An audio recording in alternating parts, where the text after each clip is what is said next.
China's industrial output and consumer spending came in at their worst levels since the pandemic began.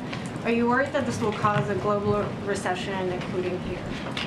Can you say that again? What came back? China's industrial output, which of course has an impact on the global economy and the U.S. economy, came in at the worst levels since the pandemic began, and I'm wondering if you're worried about a global recession. So, the one thing I can tell you is that I know that there's always a question about the economic strategy around China. I can give you that update. I have not seen that specific data that you're speaking of, but the United States has strong economic and trade ties in the Indo-Pacific, but we agree it is essential for us to step up economically in the region and to do it fast.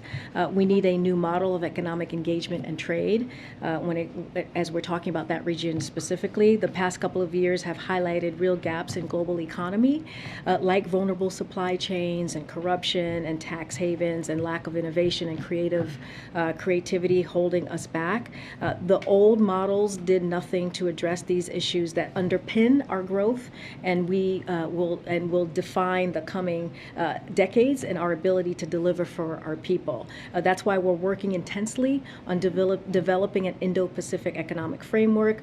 We've gotten a lot of interest from countries in the region. We've also spent months engaging Congress and labor. So as it relates to our economic framework, it's going to focus on building agreements with Indo-Pacific partners and one developing a modern digital economy, including opening the door for small and medium businesses, reducing supply chain vulnerabilities and diversifying our supply chains to drive investment that will create good jobs for people at home and in Indo-Pacific. 3, treating climate change like the economy issue it is by investing together in the green economy, and also building a fairer economy with tax and anti-corruption practices that level in the playing field, not just for workers, but also for businesses too. And that's kind of our economic strategy in the region. That particular data I have not seen yet, so I would need to check in with our team.